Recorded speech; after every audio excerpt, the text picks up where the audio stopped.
Hello, hello, hello. Good morning and welcome. You are on the mountain with Rick, and it is time for some Splinterlands, right? Yeah, I think that's where I am. But first, coffee. How are y'all doing today? Welcome, welcome, welcome. Thank you so much, Commander Bawang, for that exhilarating stream. Always such a pleasure to listen to. Always so high energy. And hopefully he will be joining us here in the Discord chat in just a moment to continue on with the high entertainment. But in the meanwhile, let's check up with the chat. How are y'all doing today? What's good? J.R. Smith, Musical Man, Walk the Grid. Sorry about that. What's good? What's good? How y'all doing? No. We're gonna start with a ridiculous battle that we had earlier. We found the most fun rule set that I think I've ever come across. Rick is in the house on top of the mountain. I mean, ideally we want to be building a castle up on top of that mountain because it's a little bit more defensible because the world is going to hell sooner as opposed to later, and we want to be able to, protect our loved ones. But that's the goal that we're working towards, and maybe we can score a piece of land and end up getting a castle on the mountain that way. But that's neither here nor there. What we have here is failure to communicate. Not really, actually, but it was wow. So this was a melee only Thorns 99 mana rule set. And the first thing I want to point out is the importance of levels. Because at first I was looking at our opponent's side of the board, and all I saw was Grum, Tusk, Sandworm, Mortius, Lurker, and Forgotten One. Didn't really think about them as a cohesive team, but I'm just looking across there and I'm thinking, dang, that's a pretty stacked team. I mean, every single one of these guys on their own is just, they're a truck. Like, every one of these dudes I absolutely love. And I was thinking I'm in a little bit of trouble. I wasn't even noticing the levels. But now that I'm pointing that out, I'm sure you are. And you can immediately see the problem here. Like, thanks to Nifty, once again. Hey, what's good, Holoz0r? This is not actually my stream. This is NoEmpathy stream. But love it. Love when I get to take over for him. Because, I get to be around and stream for people who are typically not awake for my streams. Because I know that I'm pretty out there in terms of my timing and whatnot. Well, get in on this. If you are ready to talk, then talk, bro. You were saying that you're going to be all quiet and whatnot. I was like, that is the only thing I cannot allow. I brought you on for that patented Commander Bawang energy. Like, I'm running on like an hour and a half worth of not quite napping. So I'm going to need some of this and some of that you got to keep me going through this stream. Like, I'm pretty hyped. I'm in a good mood, and I'm working on some things that I'm going to try very hard not to actually spoil, but I'm going to draw some hints to. Those will come up in a bit, though. But no, I need some of your energy, man. What up, everyone? And yes, we have Rick on the mountain here. Dude, I'm just being quiet because I wanna give the spotlight to you, buddy. I don't want I don't wanna take that one. But yes, shout out to everyone. Yeah, it's no. It's the quiet garlic version of Commander Garlic. And yes, welcome to the schedule of Without Empathy. Rick on the mountain here is filling for him. And dude, you are awesome. It's gonna be a three-way. It's gonna be a three-way. Holoz0r is gonna join us. What up? Oh my god, the bearded people in the house. Now, I do think that you and I might be a little bit loud and kind of walk over Holoz0r. So I think that is something that we need to keep in mind. We do have Mr. ASMR himself in the house. So let me go ahead and figure out how to turn his volume up. Maybe turn ours both down a little bit. Yeah, I think his mic is muted. I don't know. For some reason, I think his mic is not connected. Ah, No, no. Here, I'm just self-muting myself so you guys don't get background sounds and you only get my voice. Fair enough. that's good. Fair enough. Oh,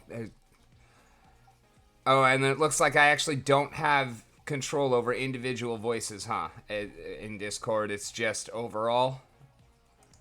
Okay, well, that's fine. We can work with it. We can work with it. So, yeah, I was looking at this battle. Y'all see it? Should I share my screen on Discord as well? Yeah, I can see I'm watching this Merlands TV channel, so I can see your screen. But yeah, you can share your screen here on Discord, so we can check on it real time. There we go. Yeah, because it's so much easier when you're not watching somebody talk 3 seconds after they're actually talking. I was on with Aftersound and Darkest Night the other day, and like I was trying to watch the stream and answer his questions, Aftersound's questions, and it's like I'm watching his mouth be 3 seconds behind his words, and I'm trying to answer the words as they're actually going on in the conversation, and it's just like too much of a disconnect. I just stopped in my tracks and was like, "This is not working. I can't watch this." So yeah, this I straight up I thought I was in trouble here, and then I started realizing that actually most of his stuff isn't attacking. So positioning important, team cohesion important, because every single one of these units is a truck. But watch what happened, because number one, it's just I love this rule set. Thorns, melee only, 99 mana. Our opponent That's our opponent didn't bring any armor. He didn't bring any kind of shield ability. He didn't bring any reflection shield. And he didn't bring any amplify. Like, what? I don't understand this team overall. And so, like, I was worried when it started. And then I actually, like, saw things happening. And I was like, oh, no, he doesn't have a chance. And then we actually ended up with a flawless victory thanks to Rooney's self-resurrection. But and then also like afterwards, because Jim was watching this happen, and actually like there were 20 seconds left, and Jim and I both realized at the exact same moment, I don't have a Corsair Bosun. So I had to go and rent a max level Corsair Bosun, get back into the game, refresh everything, and then I had 15 seconds to pick my team. I had to put it all together. Thankfully, the timer was off, because I actually want a good 5 or 6 seconds past zero before I got the team submitted. I was so worried I was going to flee, and then I got it in there, and well, you saw the rest. But it was hilarious that we both realized at exactly the same moment. We were talking about Thorns and Reflection Shield, and we were just both at the same moment. Corsair Bosun. Oh, hey, we got a challenge from the one and only Rondon, our favorite clown in the house. How you doing, boss man? We should collaborate on the team. I'm totally down for this. I'm going to go ahead and put on our blind so that Ron can't see what we're doing, but we can talk about it. Well, I can always delegate you whatever card you need instantaneously now behind the scenes, and he will only hear the names of what destroys him. can give you the best moral support that I can give. All right, well, we got Melee Mayhem, Spreading Fury. I think I know exactly what I'm doing. Do you know my 13 mana team? It's Uriel the Purifier and a 2-mana summoner, right? No, it's even better than that. There's a particular summoner that I'm looking for of the Feline Persuasion. Plus Flesh Golem. Well, I mean, yeah, but then you'd have to delegate me the whole thing. There's actually a particular team that I really like that my guests are way quieter than I am. Gotcha, Ron. Yeah, that is actually true, because I can't actually think of stuff. But yeah, in low mana matches, and the thing there, the thing that gives you ability to attack in the first position, do you go for a single heavy unit, or do you want to choose to play small units? I sometimes kind of that go kind of- either way, but in 13 mana particularly, I like this card. Oh yeah, yeah. The correct answer is always llama plus creature. This is true, but I've never really had a llama to be able to play, so I can go ahead and refresh if yeah. I mean, I know that my particular answer for that does not actually usually beat llama plus whatever. But yeah, I've actually been literally undefeated at 13 mana with Kitty Wendeku. Spreading Fury, like having that card is really good. Like having a high speed card is Yeah. really good. Well, yeah, plus the Melee Mayhem would also mean that you're guaranteed to be getting that Thorns damage as well. Yeah, yeah. It's problematic because I just delegated you the card and you now have 18 seconds, but I apparently didn't have enough resource credits to delegate the card, even though I clearly do. Don't you love that? Hard node issues. Yeah, Holoz0r ran out of RC. I think that's out of the vocabulary. Oh, come on. Load the page, Splinterlands. Uh, As soon as I flee from this battle because the page won't load, Ron, then I will go and fix our volumes. Yeah, I think Rondon made that happen. Yeah, absolute hacks. Yeah. Rondon made that happen.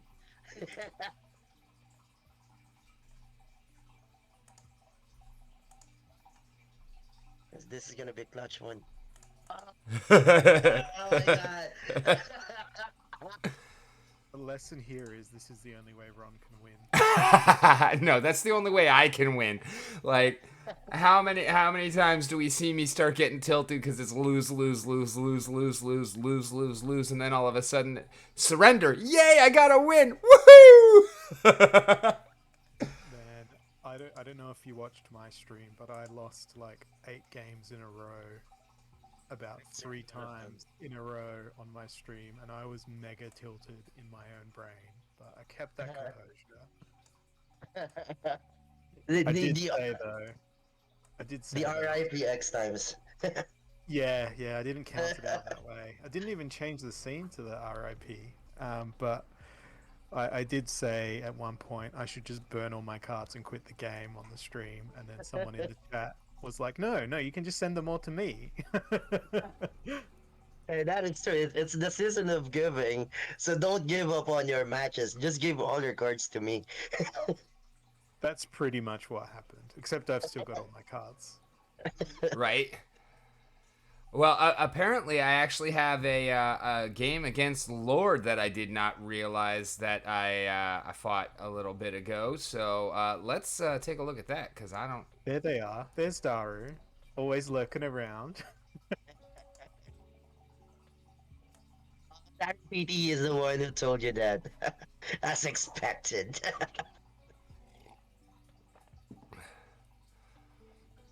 So I'm also very happy to say that I now don't have to worry about renting out a failed summoner for a while. That's one less thing that I have to worry about, which is exciting. Yeah, when I looked at them, I didn't realize how much they'd increased in value, because on my rental account, the failed summoners have just sat there and sat there and sat there and sat there, and I checked the card and I was like, what? Yeah, that's why I'm not trying to buy one. $125? That's why I'm not trying to buy one. In my mind, I was thinking if it was worth what I'm going to owe you when you cover for my stream, I was just going to say, here, dude, have it. Happy whatever. You know, holiday season. And then I looked at how much it was worth and I was like, okay, I'm not going to be doing that. Right?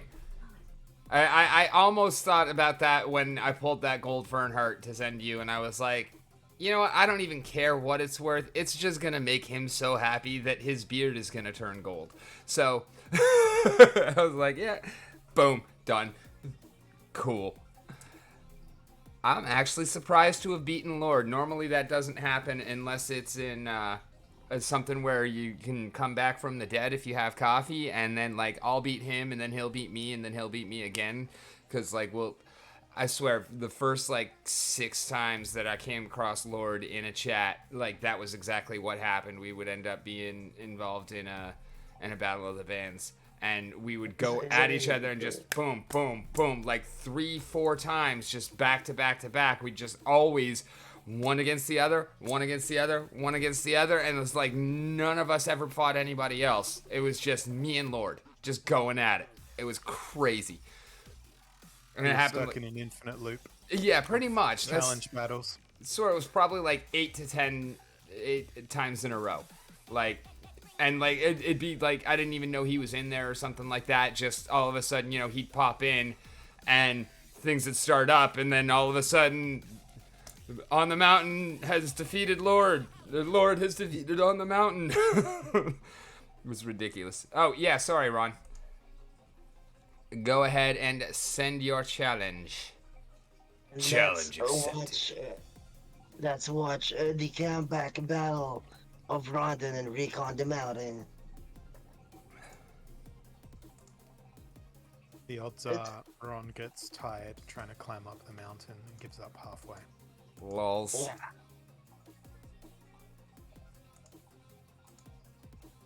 I'm just curious, where did the IG and Rick on the Mountain came from? So when I got divorced, I decided that I was also going to change my name because I didn't like the name that I had before. And so I spent a long time thinking about it, and I came up with the name Rick. And at that time, I was living on the mountain, and so it was like, well, I guess I gotta create all new socials, but I hate social networking. And so I was literally camping out at like 10,000 feet 5 days a week for work, and I was just taking amazing pictures of the nature of the mountain. And so, started it out. It is like, well, if I gotta restart socials and whatnot, then I might as well start with Insta so I can share these beautiful pictures I'm taking. And so Rick on the Mountain was born. Oh, that is awesome. And I didn't I'm know. gonna stalk you on Insta now. Oh yeah, no, go for it. Go Yeah, for it. I'm gonna look on that one too. It's Rick on the Mountain on Insta, Rick on the Mountain on YouTube, Rick on the Mountain on TikTok, although I don't actually use that one like ever. And it's Rick on the Mound 10 on Twitter because they didn't give me enough letters to do Rick on the Mountain. So I know Holoz0r is a huge photography addict, and like hearing those words that you took photos of mountains probably tickled his beard to follow you. nice. It I did mean, indeed. no complaints there, none whatsoever. I'm searching for something to critique now with my legendary photography skills. No. I'm not a landscape photographer though, so I know nothing about landscapes. It's all good because I know nothing in general, so solid. Combined, we know a shred of something. Mayhaps. Mayhaps is one of the best words in the English language. Oh, I just have to say that to everybody. It's that's why such I a can't find the fantastic things I'm word. looking for. By the way, I didn't know that you can actually change your name. Well, did you change your whole name or just your last name after your divorce? Well, it's still, I still have my government name as opposed to, my actual name. But it will be completely changed, yes. New first name, new middle name, new last name, new everything. I'm sick of that guy that I used to be. And there's a number of reasons behind the change, but like a lot of it's just really about. I clicked the battle button. I just Splinterlands is Splinterlandsing. Going through your Instagram feed there, Rick, I found the elevation 10,000 feet sign. So this man is a truthful man. That was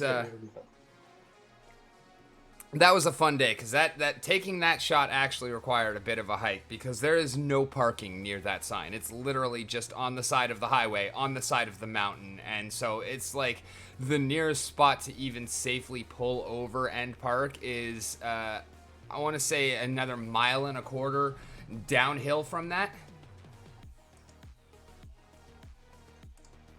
Come on. You should be. And just experimenting.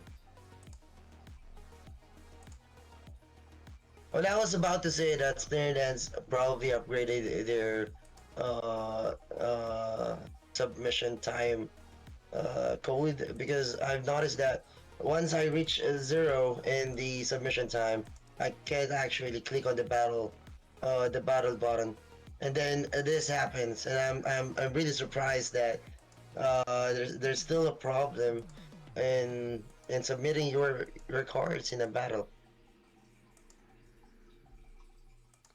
Gotcha. We're It's on. in wild and I can replay. Heard. Excellent. I didn't even think to look there because I haven't been in wild in a while. Haha. Finally, we get the commentary. Alrighty. So our opponent brought a million card power to bear on this one, so we'll see how we're gonna end up doing. He also brought Reflect Magic, so we're in trouble from the get-go. I think mathematically you'd have more collection power because of the golds. Yeah, No, that is it's 288,000. Because it's literally, it's Chaos Legion and that's it. Oh, right. It's exactly enough. Yeah, it's there's all of Chaos Legion and the associated reward cards, and then I have my own max level Dallin and a couple of the common cards maxed out in gold. But that's like it. And then there's the failed summoner from you. There's the Lux from Jim, and Darkest Night has a Rooney staked to my account for the rest of the season as well. Because when he heard that I had not had an opportunity to play with Rooney, and in fact had not even seen one in battle that I'd come against, he was like, "Wait, you've never played with a Rooney? Let me fix that for you." Darkest Night's an awesome dude. I think Ron's gonna claim the victory here. Yeah, I think so. I'm still learning how to play at Diamond, like where cards actually have abilities and whatnot. Like, it's fun and I love it, but there's no way I could say that I'm actually any good at it. Like, Actually, I take that back. That Goblin Psychic, if they get Yeah. cranking on a last stand, they might the surprise takeover us all. might survive that.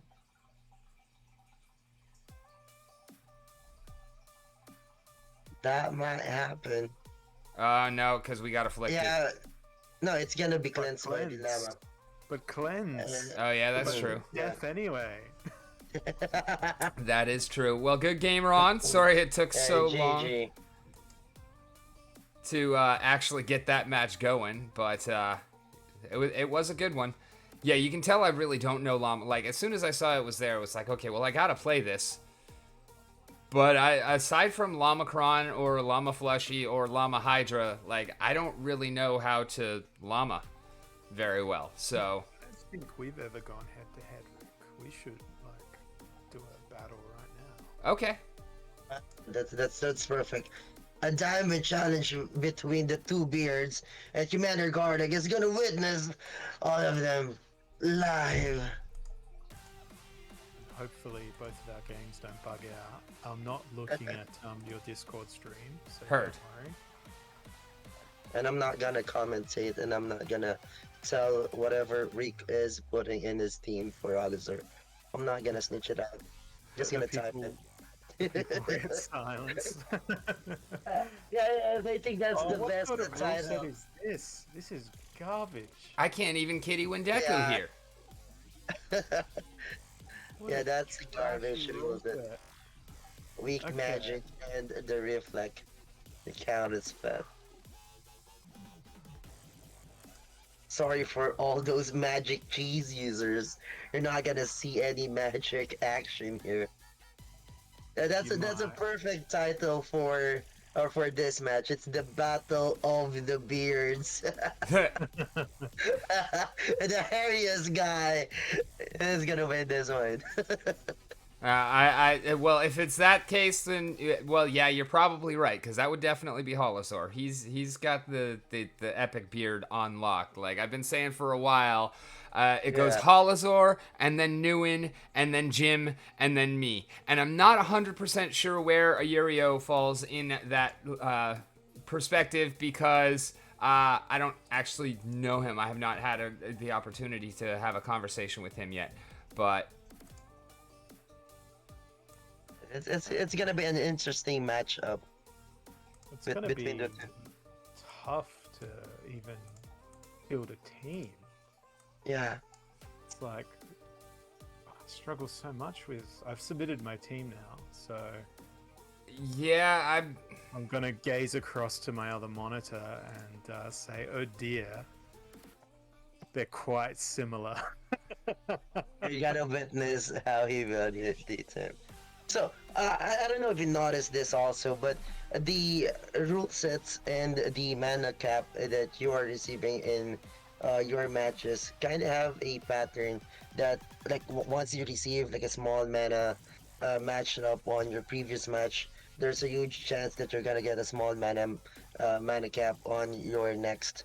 I don't know if we have the same observations or what, but so far that's my observation. I can't say that I've like noticed anything like that specifically, but I mean it doesn't sound incorrect. So yeah, we definitely lost this. That Rooney is Yeah, that whooping really is our gonna butt be by it. itself. Oh, Yeah. oh, maybe not. The poison. That hireling with the The pow pow hireling pow. saves the day. Yeah, that is true. What I wouldn't have given for backfire to claim the victory. Wow, I actually Huh? beat the Great Holoz0r. The Yeah, Explorazor. I'd actually had Holoz0r, that's a good I title. had no idea what title you would actually be rocking. Well, I still want there to be an in-game title called The Homeless, so it can match up with my Discord. That would be hilarious. Actually, that would be yeah, that would be great. Holoz0r losing is not in use as Rondon. Yeah, it's Ho- my trademark. It's the Holoz0r experience.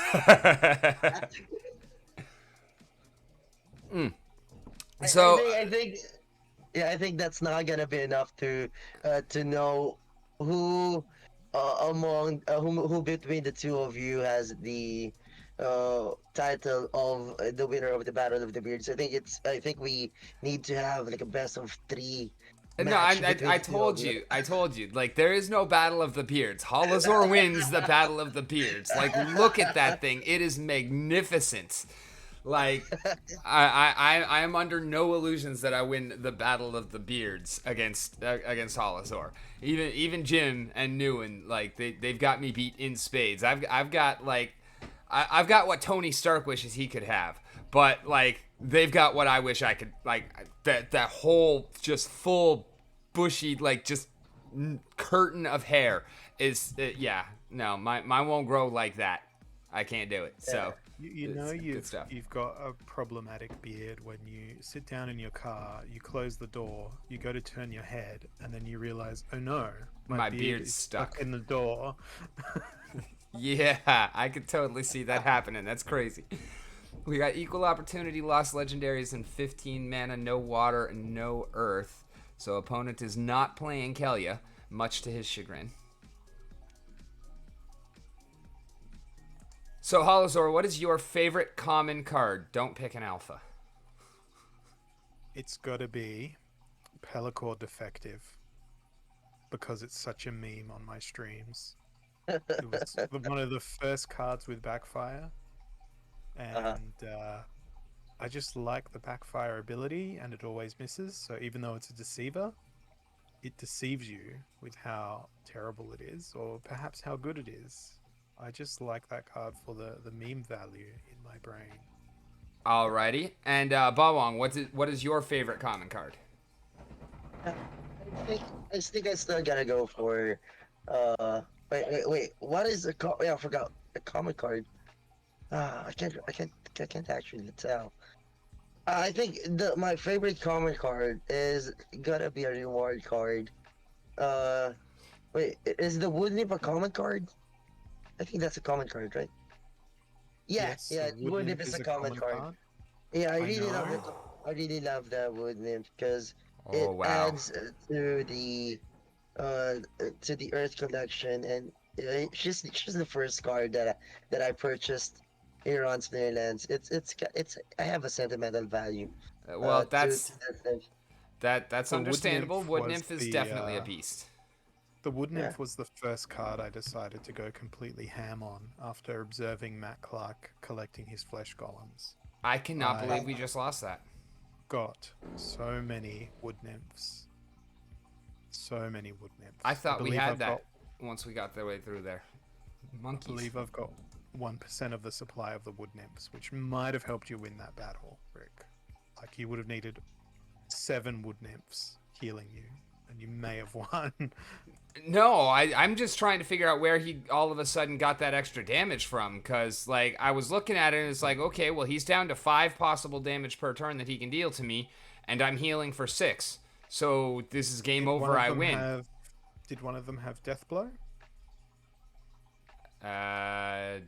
Don't think so. Does Vol'gin have it? Or Vol'gin and Naga Assassin were his last 2. J.R. Smith in the chat. Enrage. Oh. Okay. Well, then I guess that understands it. But yeah, I was totally looking at that and, like, I looked away thinking, okay, because I was, like, worried. This is... Oh, and then I was like, oh, okay, no, it looks good. And then I kind of looked away and was concentrating more on what y'all were saying. And then I looked back and all of a sudden I lost. I'm like, what? What? I won that! Well, much to my disdain, Llama plus Creature in Modern is no longer nearly as powerful as what it used to be. Oh, yeah, no. I We've know. got, But I still have to Stun, try it sometimes. Ripple, so many things. I mean, it's fun. It's so much fun. So there's a question in the chat if they can send you a challenge. Just want to remind everyone that you can send a challenge to a streamer, and don't forget to use your channel points to claim that option there to challenge a streamer, because it's there for a reason. It's there for a reason. I think Rick on the Mountain will not step on that challenge, right? Or not go down in that challenge. Yeah, absolutely. I will honor any challenge that is put forth.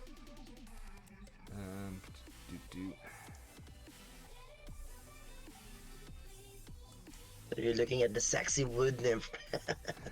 Well, no, I have a kind of a running thing whenever I have a guest on. I ask you what your favorite comment is so that I can give one away. But I don't own a wood nymph, so I got to go buy one. And actually, I don't think I have a single BCX of Deceiver either, because I just leveled up a bunch of them. So I need to find single BCX Deceiver. The case of the Chaos Legion card, the Pellicer Deceiver is very, very promising. I've actually witnessed him in the first few days of the Chaos Legion cards in tournaments, and having that backfire ability is such a game turner for some of the matches there. So that wood nymph was a level 9. Whoops, that's not gonna happen. The thing I don't understand about Deceiver is they are faster than Chaos Agent, yet Chaos Agent always hits with their backfire. Deceiver never does. Never. Not once. Wait, backfire can miss? Yeah. As in. I think it's like chances, right? They get hit instead of okay. being missed by the opponent. Well, I mean, Deceiver doesn't have dodge, right? He's got flying, but not dodge. That's correct. So I think kind of makes doesn't sense. really have any speed boosts either. Yeah, that's also significant. Gotta go and pick a 70-cent card, man. That's what I like. I bought most of my wood nymphs when they were 4 cents each. It I- was I- fantastic. Yeah, I think I bought mine when she was like 10. And I think I made a level 3 or something like that. But then, you know, when I sold everything, she was part of everything, naturally. So, Right.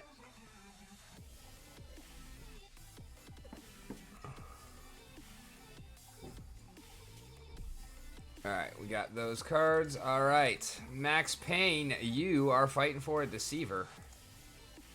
Okay, it's a battle for a card. That's awesome.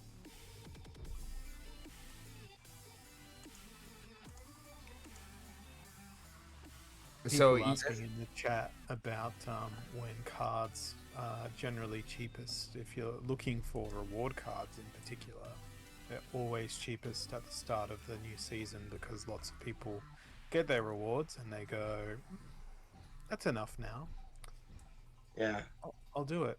And with Chaos Legion, if I speak from experience with the Untamed sellout, uh, prior to all of the packs being sold out, there was a little bit of a spike as everyone sort of thought, oh no, I'm never going to get these cards again. And then after that spike, and then everyone started opening all their cards and selling the stuff they didn't want them, there was a further dip. yeah, So- I feel I'd like to take a moment to answer Antifragile in chat. Talking about looking at the end of January as a good time to buy cards. Honestly, Wow. I feel like right now might be better because we have that whole Christmas sale going on. There's a lot of stuff kind of flooding the market. And I feel like after Christmas, there might very well be a whole lot more players that have some disposable money to put into the game because they got it for Christmas. And it would not surprise me at all to see a bump that, coming out of Christmas going into January, February. I would say February, end of February might be a better time, because I don't think it's going to be like end of March is going to be when we're starting to get really kind of seeing the FOMO start to hit as the last of the packs start getting burned. So I feel like now might actually be your best time over the next few months. Not financial advice, just something to think about. I think the other consideration as well is that every year I've been following crypto. Around Lunar New Year, there's always a massive dip. And I don't know if we'll be seeing that again this year. Yeah, that makes sense too. And I don't know whether that's related to the Lunar New Year or the holiday season that is upon us right now, because I mean it's obviously something. I think it has something to do well. with US tax season as well. Yep. So coming due that period of the year. Yep, people got to sell for a loss so that they can take tax breaks and whatnot. Me, I only sell for a loss because, that's what I do. That's the degen way. Okay. Let's talk about the trends that we have right now. I was thinking of like having that big data presented on a graphics, an understandable graphics, which like new crypto investors can understand. I think it's good research data for us finance players, and not only as players but also investors to take a look at every year, right? So probably if there's a way for us to have that data presented in graphs, that's gotta be a great idea. Yeah, I could see that. I mean, more information is definitely helpful whenever you're trying to, make a good decision, and it can definitely be problematic trying to work off of incomplete information. And I think we are losing this battle. The only Splinter cards I regret buying are those that I never bought. Yeah. Well said. That's why I also have the philosophy of when it comes to buying cards. The best time to buy cards is actually yesterday, especially when you are eyeing to buy a specific card and to add on your collection. The best Yeah. time to buy the cards was yesterday. And the best time to buy like packs that. is never. Just buy cards. Good game, Max Payne. That was painful to watch, I'm not going to lie. Oh, dang it. I forgot to change or take off the blind. I hate when I do that. Yeah, I think you can replay it in the wild. Yeah, there is it. There it is. It is, but yes, I'm watching and reacting to it, and nobody else sees what I see, and it's like, well, Farfignugan. Good game, Max. Sorry about that. It'll also be interesting, Anti-Fragile, in the chat is basically saying approximately 60 days, 22nd of February.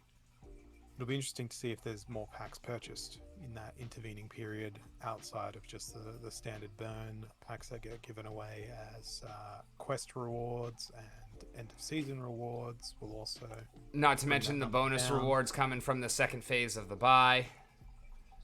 Yep, correct. Like I don't actually expect for packs to last through January at this point with as successful as the Christmas sale has been, because I do, especially once we pass Immortalis, and then the other summoner after that is starts to come within the grasp, then people are going to realize, like, I think FOMO is going to start kicking in once we're in that last 1.5 million packs. Like, when we get under 10%, people are going to perk up and sales are going to pick up. And I'm going to really regret selling everything at that point, because I don't know if SPS will kick up before that starts to happen. And I'm still going to have next to no cards, but... Well, I threw every last DEC I had at one of those group buys, so I've got a bunch of packs. I don't even have a single copy of Artemis. I went and got a gold foil one off the market because I like bears. Leave me alone. No, I would love to have him. It's not a thing against Artemis. It's just, I'm broke. There have been like a couple times I've almost pulled the trigger on doing like the After Sound was doing a smaller kind of group buy. It was a minimum of 10 packs. It was 40,000 DEC and 4 vouchers, and it's like I could actually do that, but every time like I had it ready to rock and whatnot, something else would come up, or I just wires would get crossed in communication and whatnot, and so yeah, I ended up putting a bunch into SPS, and I have a couple copies of Billy, which is upsetting because like I have a level 2 Billy. I can't use level 2. Like, if I at least get 3 more and get him up to level 3, then I can use him and just hate myself for it. But at level 2 in Diamond, like, it's not even an option. It hurts my team too much, and they lose too much to even make it, like, viable. So I'm still renting a max level Billy, even after, building my level 2 Billy. And, I mean, I scored. I got huge, like, low ball buy orders that actually hit. But it's,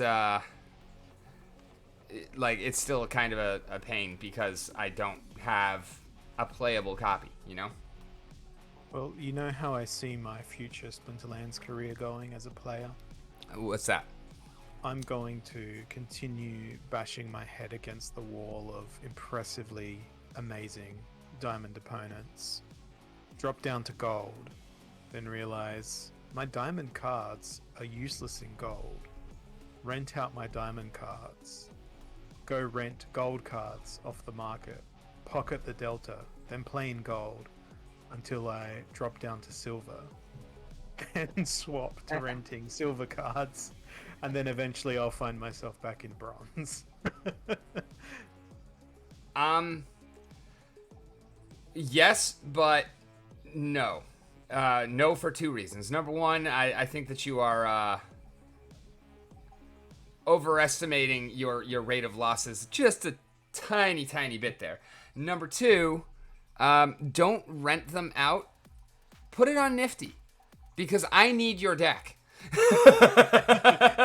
It's okay to say you can play it better than me. Oh, no. I would not say that, because yeah, I highly doubt that. But I mean, if you're gonna go that route, don't just rent out the cards. Put it on Nifty and let somebody that you actually like, whether it be me or otherwise, but play it out. And then that's also one less thing that you have to worry about, because even with the rental bots and whatnot, like there's still a lot of things that are in flux with that. The rental market still has its ups and downs and whatnot. Whereas with Nifty, like everything is handled automatically. So it's literally like you set up your deck and you either delegate it to someone or set it up for someone specific or not, and then you just sit back and collect the rewards. Like it's a lot more hands off even than any of the rental golems. And like I have recently switched from Splex to Peak Monsters for managing my rental account. And the reason I did that is actually because Peak Monsters is a lot more hands-on. So I can still kick back and do as much of nothing as I did with Splex. But with Peak Monsters, the ability to get in there and manually adjust prices whenever I want, as opposed to just kind of letting the golem do whatever it do, and having a very limited amount of control over it. I found that Peak Monsters is so much more successful at actually getting the volume of my cards rented out. Yeah, on the Nifty thing, you can name your decks, right? Yeah. I'm gonna call it In the Canyon. Holoz0r in the canyon. I love it, and I would absolutely be the on the mountain in the canyon. Like, I would have no problems whatsoever with that. Actually, I was laughing because right as the town hall started yesterday, I'm kicking myself. I'm like, dang it, I have the channel points and I forgot to redeem a shout out. But I got a shout out anyways. It just wasn't from Aggie. It was from Tyler, which was so much more unexpected and so cool. I was like, what? See, my strategy is going to be to save my channel points until I can redeem something like 200 town hall shoutouts, because I want to hear Aggroed say my name 200 times simultaneously. That's gonna be a pain for Aggroed. I like the way you think, my friend. Can I donate him some channel points? Rondon, everyone give me your channel points. Is this something that can be done? Because I do have like 100K chilling on my my viewer we've phone. got to be careful. He can also take them away.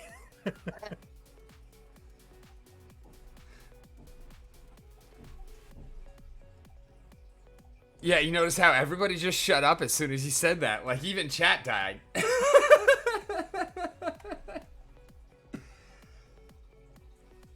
But yeah, I've been working the bid system a lot more lately, which is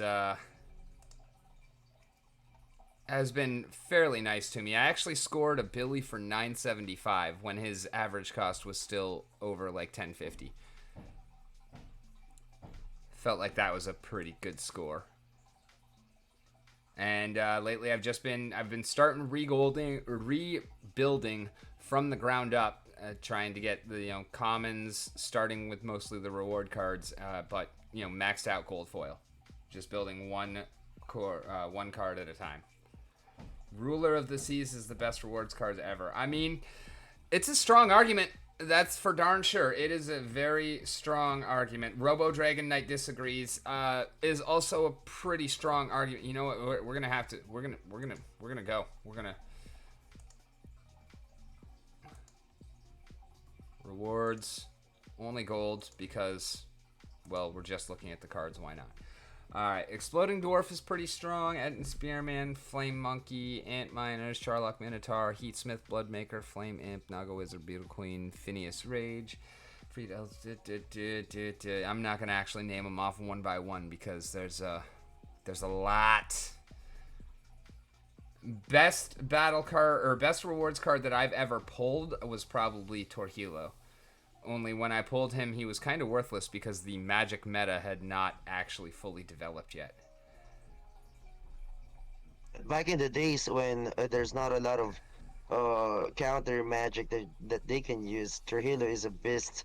And lower leagues, of course.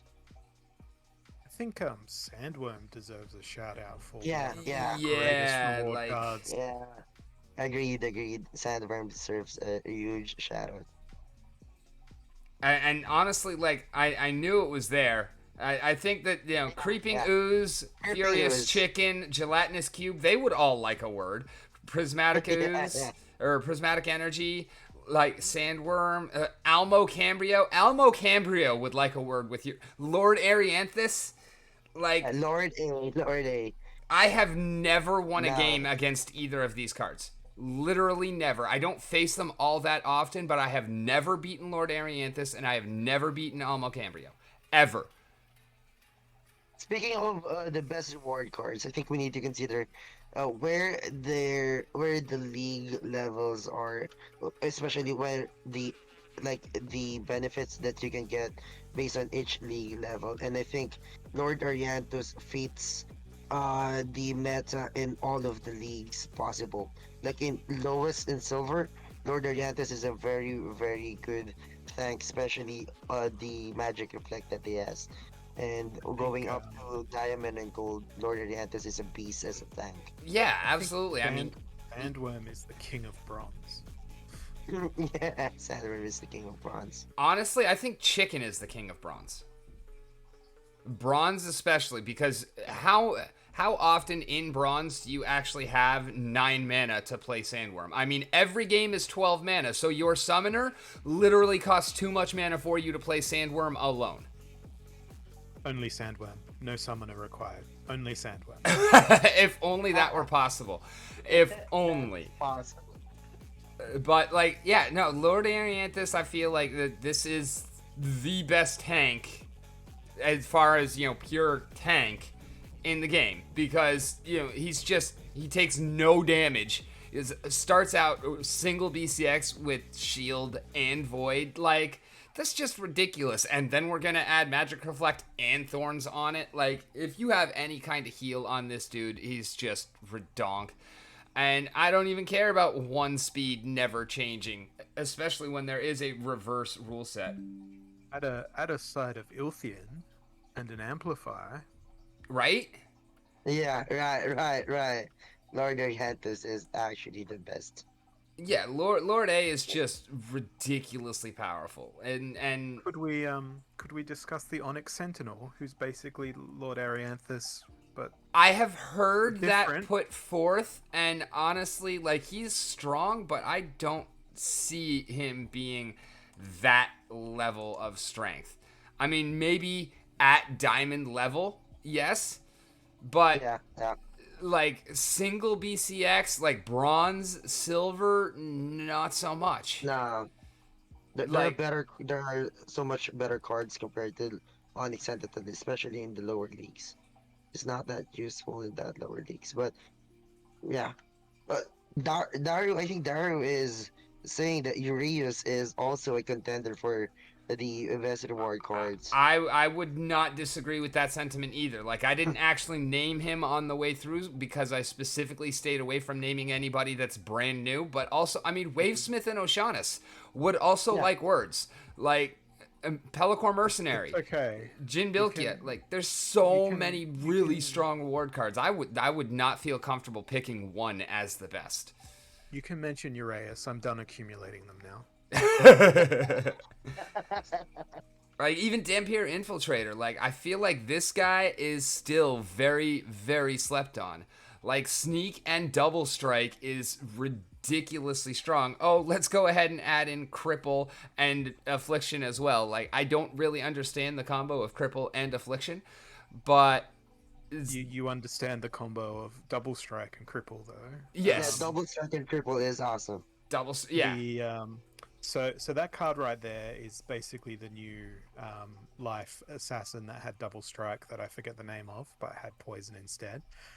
And Uraeus Sure. is the next gen Sandworm, because Sandworm will be going away from Modern when Absolutely. Rebellion comes out. The only Yeah. difference is I would actually say that Uraeus is clearly superior to Sandworm just because it's actually playable in almost every game.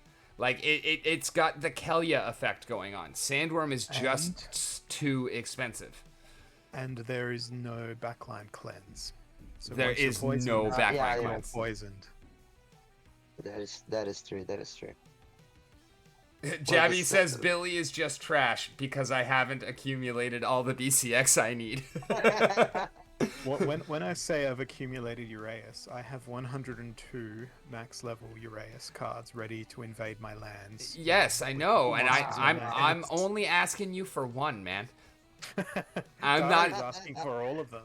I'm not even asking him for to give it to me. Just throw that on with the summoner. Like let's make this happen, man.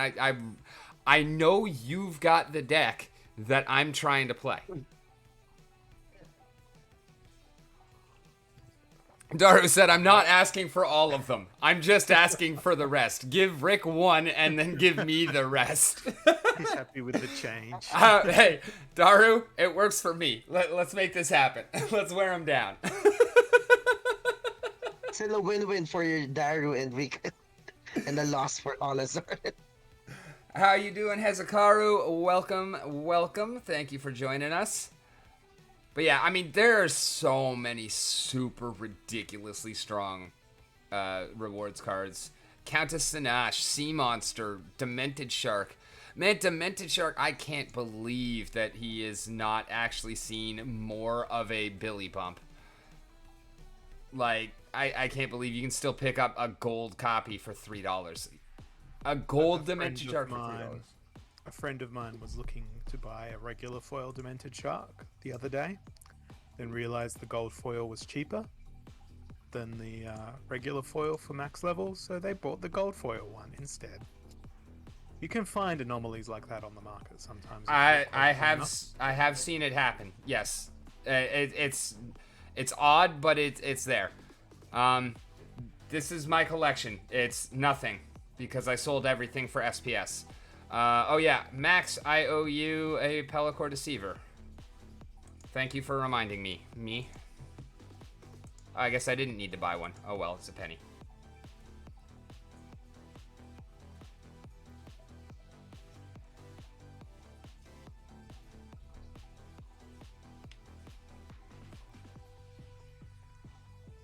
Hey, that's not my fault, Jabby. If you didn't collect him already, like, it's not like even like I'm the first one to say it. Like, the day that Billy dropped, they were making videos about Demented Shark, and he had already gone up in price, and I was already glad that I had, actually, let me, switch account here, and let me make sure that I do still have my, my Demented Shark over here. I built a level 6 gold before Billy was announced, anything like that. Swam away. Sorry, it's gone. It swam away.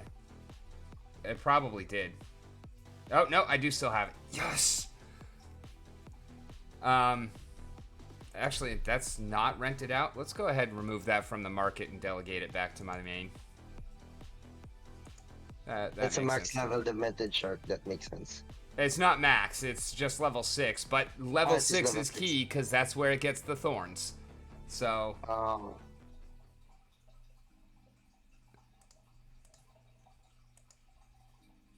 yeah, anything that's actually maxed is already off rentals and delegated back to the main. But I have a lot of decent stuff that's not quite maxed, but is leveled up to, you know, the things that really matter. And some of that I have not sent back over. So when I say I sold everything, I actually put everything on the market. Every single card that I owned hit the market. After a few days, whatever didn't sell, I took off and I sent it over to this account and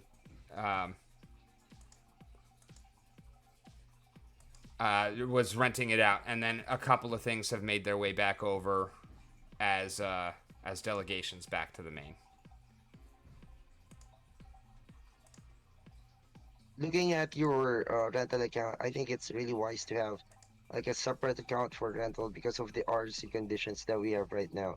The resource credit conditions that we have right now. Actually, when you're renting through Peak Monsters, you're using their RC. Okay.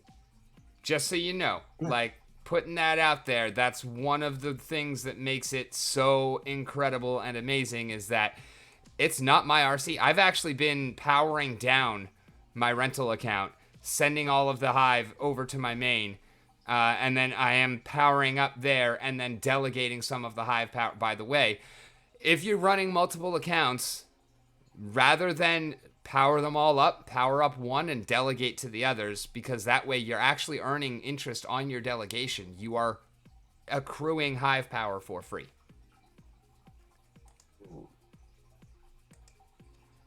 Talking about rental, like I haven't been putting my cards for rent.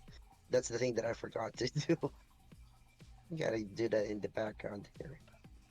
But yeah, actually, the main reason why I set up my rental on Rickwins again, I already had the account because there was a while where I was trying to play multiple accounts before I realized that that was just stupid. I don't even have enough time to properly play one, let alone three.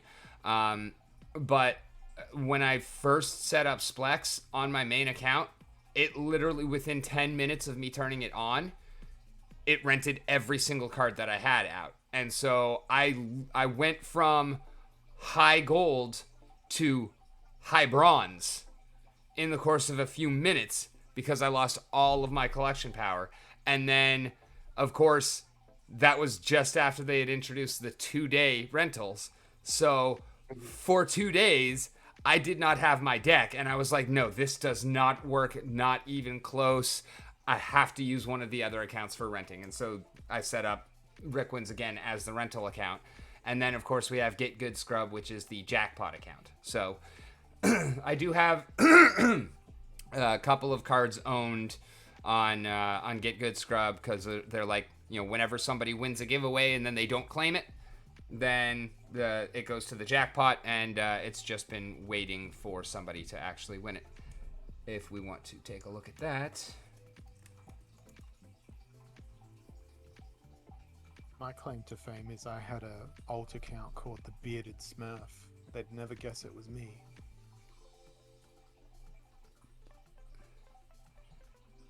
The bearded Smurf.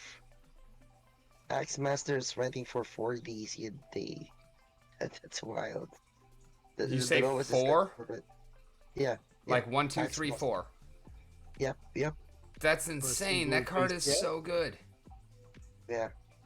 Well, if it was a max Axe Master for four a day, then I'd be renting it for the next year. No, that's only for 1 BCX. 4 DC a day. Meanwhile, my max level army of snakes is renting for 5 DC per day each.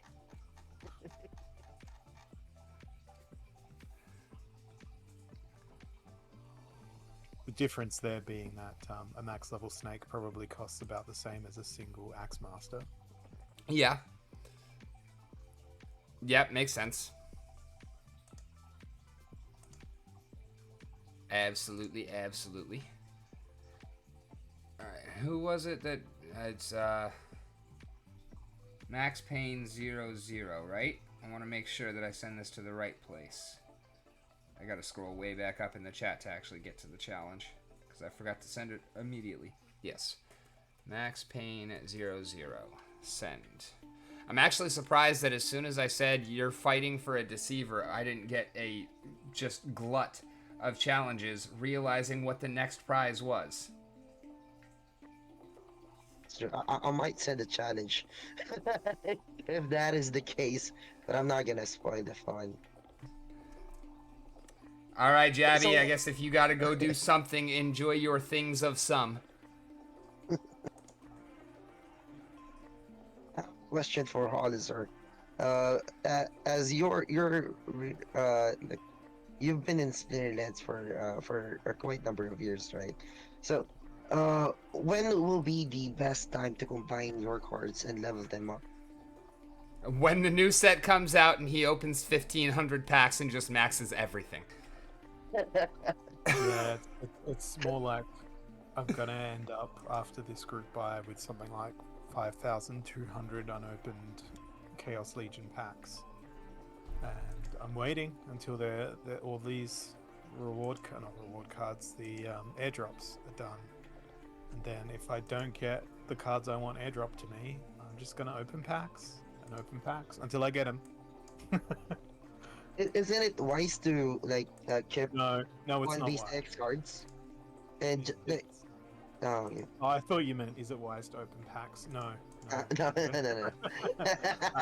it depends. It depends on the card. So my strategy and my tactic with that is, if there's a card that's a single BCX and it has no ability, but you combine it to say bronze level, and then it gains the ability that makes it really effective, it will always have a nicer rental return with that ability, because players are looking for those abilities.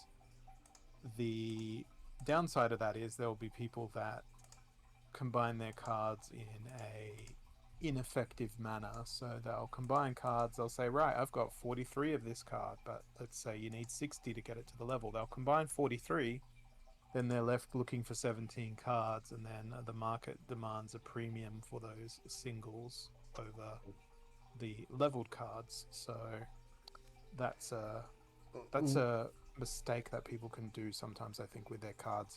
And I do this with my Gladius cards as well. I don't combine them unless I can get a entire level out of the combine. Yeah, don't part way level, but even above and beyond that, I feel like, and this was pointed out in something that I hadn't really thought of, I tend to even shy away from doing the like levels that don't actually matter. Like, just because I've got 5 BCX and that could get me to the next level, if that's not, max for the league and I'm not getting an attack or an ability out of it, I'm probably not going to do it. I will wait until the next level actually matters before I go to the next level. And sometimes that's 2 or 3 levels, but like if you look at certain cards like Hardy Stonefish from level 2 to 3 gets literally nothing. Never, ever, ever take a Hardy Stonefish to level 3. Why? That's my Spirit of the Forest, my beta Spirit of the Forest. They are level 3, not level 4, because the only gains are 1 hit point. But even the 1 hit point is at least, not nothing. Whereas sometimes it's literally nothing. And it's just like, what? Number one, how is this a thing in the game? I still don't understand. How is this a thing in the game? That should not be. Like, there should never be a circumstance where a creature levels up and gets actually nothing out of it. That is unforgivable. Kind of like these losses that I'm taking. Jeez Louise. It's not about gaining the HP. It's about the friends you made along the way. It's the power of friendship. The friends that I lost along the way because they all keep dying. Is Legionnaire Holoz0r worth buying to rent out? I feel like long-term any card is worth buying to rent out. As long as you are actually renting it out. I mean, you're going to make that amount back. It's just an opportunity cost. I would say that Holoz0r is probably one of the better renters just because any legendary, particularly one that has a kind of super usefulness like Holoz0r. I mean, he is a beast mode of a tank. He's no Lord A or Almo Cambio, but he's in some ways better than them because he actually deals his own damage. Like, Holoz0r is a beast, and don't sleep on Holoz0r. He's definitely a great card. So, yeah, I would say if you're looking for something to buy to rent out and you don't already have him, of course, before renting out, buy for your own deck.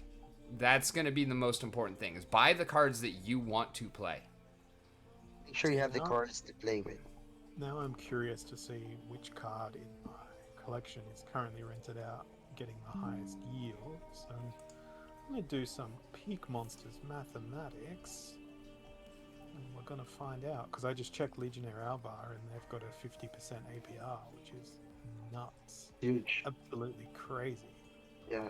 Oh, see, and I didn't know that. So with that being the case, yes, Holoz0r is absolutely pretty good to buy for a rental. Of course, I mean, that does change, and that's going to be, any card that you're going to buy based on the APY for renting it out.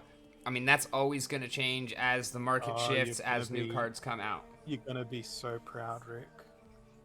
The highest one is a gold foil Arachne Thug, 261%.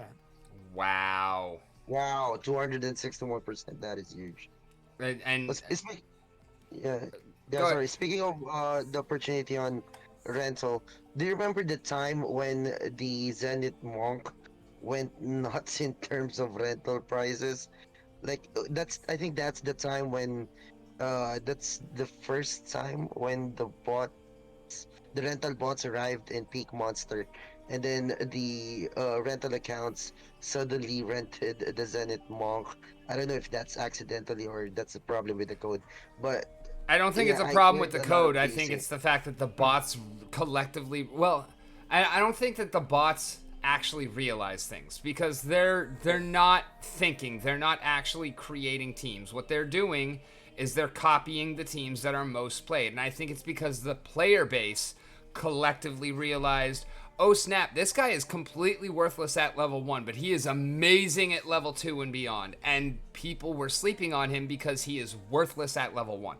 Like, Zenith Monk at single BCX, if it's not gold, is just, it's a terrible card. Like, it doesn't look promising. It's got nothing about it that catches the eye. It's boring. And it's not good. I thankfully got on board with Zenith Monk a little bit earlier than most because I'm that gold only guy, and Zenith Monk was actually one of the first gold foils that I pulled. And so the first time I ever laid eyes on that card, it already had heal. And I was like, oh, this is great. This is a great 4-mana neutral monster.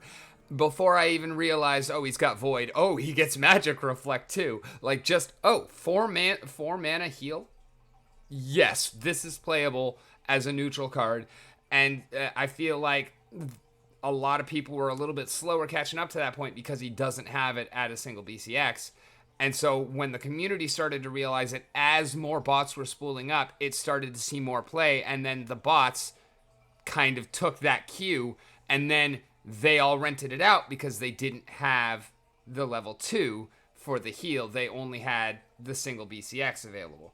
So that, I think, is kind of how that played out. So it was a number of different factors that went into it. But yeah, I remember when that happened. Absolutely. That was nuts. I think hopefully that will happen again when the new packs arrive. Hopefully, and that's the time where Splinterlands goes crazy, and I just want to jump on those crazy times. Yeah, I was very inspired by watching Holoz0r do his Rift Watchers opening. Like, it was, not only was it super fun to watch, and I mean, I've been saying for a long time, for the average player, don't open packs. Like, just buy the cards that you want to play that is going to give you a better deck for less money in the long run 100% of the time. But, Yeah. For those of us who are, streaming, creating content, opening packs is good content. And for, people who just want to crack a pack now and then for fun, like, go for it. I understand that. Cracking packs is fun. Cracking packs is good content. Cracking packs is not good investment. So just don't crack packs to build your deck.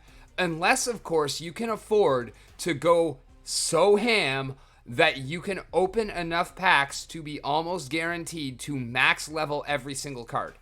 If you can hit that level, then by all means go for it, because that's going to make some awesome content, and it's going to be super fun, and it's probably going to cost you less in the long run than individually maxing every single card. Because if you can be confident that you're going to be pulling enough to max all of the chase rares that you would be paying buku dinero for over time, as singles, then yeah, it's gonna possibly work out in your favor. But it's certainly gonna be a lot more fun than just going through and manually selecting a max level copy of every single card and then buying it.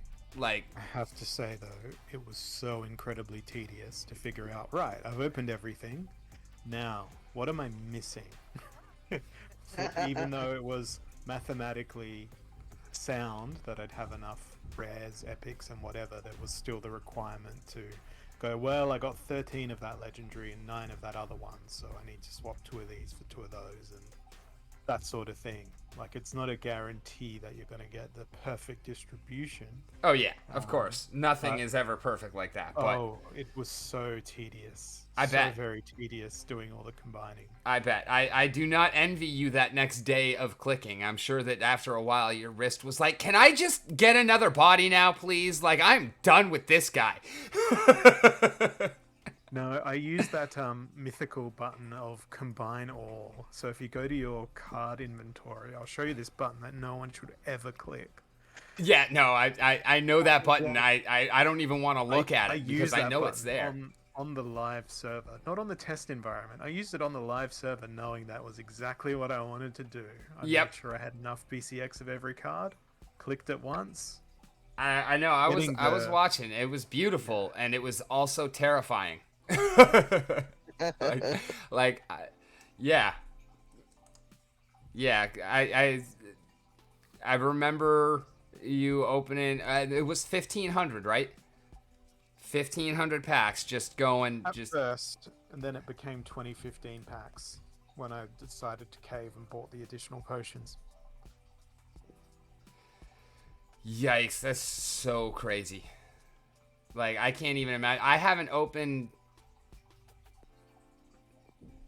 even opened 10% of that in my, entire career of Splinterlands.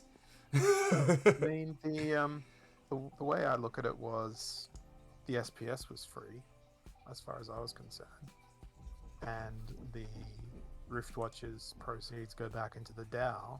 So, as far as I saw it, there was nothing to lose. Right? Yeah, that's a good way to put it. I wish that I could say that I had, gotten that much SPS for free. I was around through the entirety of the airdrop, but I started literally like 2 weeks before the airdrop started.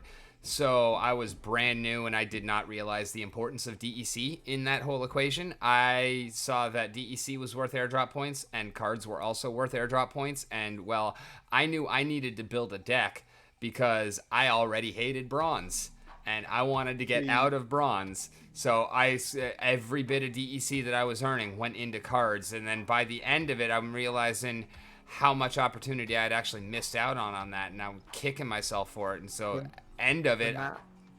Go ahead. When that happened, I went completely, and you would probably appreciate this, I went completely analytical and looked at cards and thought to myself, okay, this card is worth 10 collection power, but it's worth 20 cents.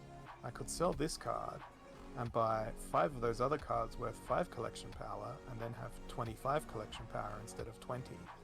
And so I did analysis on my deck in that term, and then that's nice. If I also combine these cards, they're worth 5% more collection power at max level. So I did a whole bunch of that as well. I did not. I approached it exactly the way I was just talking about when we were talking about packs. It was like I bought the cards that I wanted to play, and I'm still happy I did that because like the first card that I ever bought, as soon as I realized gold gives a 10% bonus to earnings, I was like, okay, first thing I need is a gold card that I can play in every single battle. Horny Toad. The chicken, of course. No. Even at that point, it was like I knew I needed chicken, but I mean, gold chicken was out of my price range at that point. But Horny Toad, it's like okay, I'm definitely getting a chicken, and I built massively underrated card. Oh yeah. Toad is amazing when they pop off. They go so well. And like not even realizing he got poison at the later levels or anything like that. I'm talking about single BCX. I think I bought him for like 20 cents. And it was just, my entire reasoning was 3 mana, neutral, reach. I can use this in almost every single game and it's not gonna hurt me. I was wrong about the not gonna hurt me because that single BCX even in gold, it's pretty terrible. Until it gets poison, it's not actually a good card. But it was okay. Now I am getting 10% bonus on every single match that I win because I am playing Horny Toad in every single match that I play. And then also right after that, I built a level 3 chicken and a level 1 chicken. for like less than 25 cents per BCX. I built a level 2 Mylor like a month after that for like $1 per BCX. Like, I made some really good choices early on the cards that I got, but there's one, the first guild I was in, I don't even remember what they were called, but there was one point I vividly remember. I was looking through the market and I saw a gold Contessa Lament for $3.50. And I went into my guild chat and I was like, hey, there's a gold Contessa here for $3.50. Should I buy it? And nobody responded. So I didn't. I spent that $3.50 elsewhere, and it was not nearly as good of an investment. And it didn't take me very long to realize that, yeah, I should have bought that. And so I left that guild because nobody responded. The other tactic you can take around holding singles versus combining cards as well is knowing that those singles will command a premium. Is you sell those singles and then you increase your total BCX of that individual card by buying the combined ones on the market. So you basically trade 3 cards for 5 cards. Right? Yeah, that's a good idea. Yeah, so the reason why I got the chicken and the ooze, I did level 3 and level 1, is because I wanted to be able to play both of them in melee only, and I also wanted to be able to play both of them in no melee. That is a wise move. That is a wise move. Like having a low level chicken for. It's the same reason why I built a level 3 divine healer in alpha, and I also got a single BCX alpha divine healer for the same reason. I want to be able to play it in no magic, and I want to be able to have the attack if it's not no magic. Like, it's worth it to get that extra 1 BCX just to CYA in the instance where it can't be played at the higher level. I just wish I could select the level of my card when I'm playing it. I'm just going to be like, yeah, you know what, Divine Healer, you're a 1 BCX card for this battle. And yes, that would also be nice, but as much as the dev team has on their plate, that is far more important than that. I don't want to be like, when can I play the proper card? No, when land, I don't even own land, but when land, let's get this done, because that is what we need for the economy to run correctly. We need land, we need player staking, and we need to stop with all this junk that is happening in between. Stop trying to fix the economy, just get land out. That's how you fix the economy. One step at a time. One step at a time. Well, yeah, but I mean, all of these half steps that we're taking in the meanwhile are actually going to be actively bad when these things that were originally supposed to fix the economy actually happen. Land and player staking are the answers that we need. All this other stuff in the meanwhile is just noise. And the problem is that noise is actively being counterproductive to the things that we actually need, being land and player staking. I'm just loving the anticipation of land. It's sort of like it's the build up that's so good. It's going to be great when it. I mean, I am a fan of Tim Curry and Holoz0r and Antissa. The other element. Patience. But the other element is, after Rebellion and after whatever mini set comes next, those items and spells are fundamentally going to be the next set of cards. That's something to be thoroughly excited about. Well, yes and no. I mean, as a landholder. As a landholder, yes, for you. Excited about. For you, yeah. It's kind of like, the town hall a couple of weeks ago. Like, After Sound was like, oh, what a good town hall on Twitter. And I was like, you have a strange definition of good. And he was like, what did you not like about it? And I didn't actually respond on Twitter because when he asked, it made me think about it. But I told him, like, when I was on stream with him the other day, I was like, it's because I am that guy who owns 0 land, 0 Rooney, and 0 BCX of Archimedes the Bear. And they were like, that was what I did not like about that town hall, was because it was a whole bunch of good news for land, it was a whole bunch of good news for Rooney, it was a whole bunch of good news about the promo and whatnot, but I'm the guy that is too broke and can't afford any of it. So what I heard is, land is one step closer to me losing to spells that I can't play. And Rooney is now in game, so I am now going to be losing to another card that I can't play. You're not alone, by the way. You're not alone. Oh, I know I'm not alone, but at the Well, same that's time, good. it's the majority of players that don't have Yeah. a Rooney, and right now I count myself very lucky to be able to play one. And I'm also counting myself pretty lucky that I haven't come up against many of them because, yeah, he's a beast. And I knew when it was announced, it was like, I don't actually care about the whole PFP nature of this thing. But I know that as they're doing this as a promo card in that style, it's going to be an amazing card. So before the stats were released, it was like, I want a Rooney just for the card. I don't care what it looks like. Then when we saw this background... Give me a moment to pull it up because I do have it bookmarked. When I saw this background that is coming up now, well, y'all might notice that as being something kind of familiar if I go like that. Because it's, oh, actually, it's, where's the button that I need? Oh, I don't even have it on here. It's on that one. Like, that is the background that I've been using for Splinterlands TV. So, as soon as I saw that as a background on a Rooney, it's like, okay, well, that is the one item that I care about. And of course, it happened to be the rarest background out of all of them. But that's like, so that's the one thing I cared about on a Rooney, and I still don't have one because those guys are bloody expensive. And like, as far as land, like, I know I'm never going to be an actual landholder able to really super take part in that economy. I just want to be able to, I just want a mountain.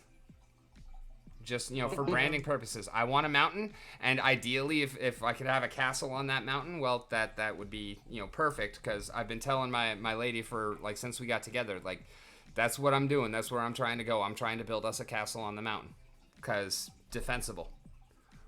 I'm keen to take one of my land plots and have it basically be like those Twitch streams where it was like Twitch plays Pokemon, where it's like Twitch plays land. And oh wow! land plot is just no, don't do it. Gonna be. Don't do it. The answer is gonna be sell it for 1 DEC. No. In terms of the management of the land, it won't be sold. I was hoping, because I was gonna be the first person in that chat saying, "Sell it for 1 DEC, ready to buy. Sell it for 1 DEC, ready to buy." No, anti-fragile. I know that prices are crazy volatile, but they're not volatile enough for me, being as broke as I am, to be able to get a significant number of lands. I'm just hoping for one plot that is a mountain. Well, on that, and trying to figure that out.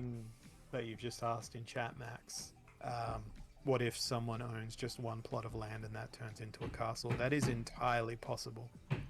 In fact, it is guaranteed to happen. To at least one person in those regions that are like plotted. I was looking for. I'm actually trying with my loose plots to get land in as many separate tracks as possible to increase my chances of getting an additional keep or a castle with my loose plots.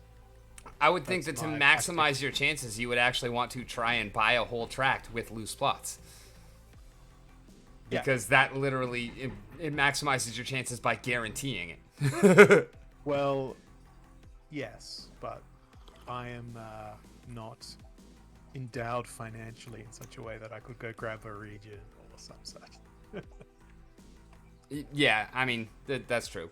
For me, like, that's exactly what I'm hoping for. Like, if I can pick up a plot for relatively cheap before they actually get surveyed, like, that might end up somehow within the realm of possibility. Like, I don't actually have a plan of how to get from here to there. But that is something that I could see happening because, yes, prices are crazy volatile. And I could absolutely see, somebody wanting to, when surveying comes out and whatever is decided as far as the land potions, I could absolutely see somebody who has got their stuff, got their region or whatever, and doesn't have enough DEC to maximize their reveals on everything, selling certain plots of land for relatively cheap. It's still not going to be cheap. So, and that's what I'm saying. Like, no matter how crazy volatile the prices are, like, I couldn't afford to buy a significant amount of land even if we were back in pre-sale 1 days. So there's no way that I'm getting, a significant amount of land. I don't want to rent land. I want to own a castle on the mountain, or at the very least own the mountain. Like, I'm not going to rent land. I don't have the monsters to effectively work land. Like, I want to rent out my land, honestly, but I just want to have that one land.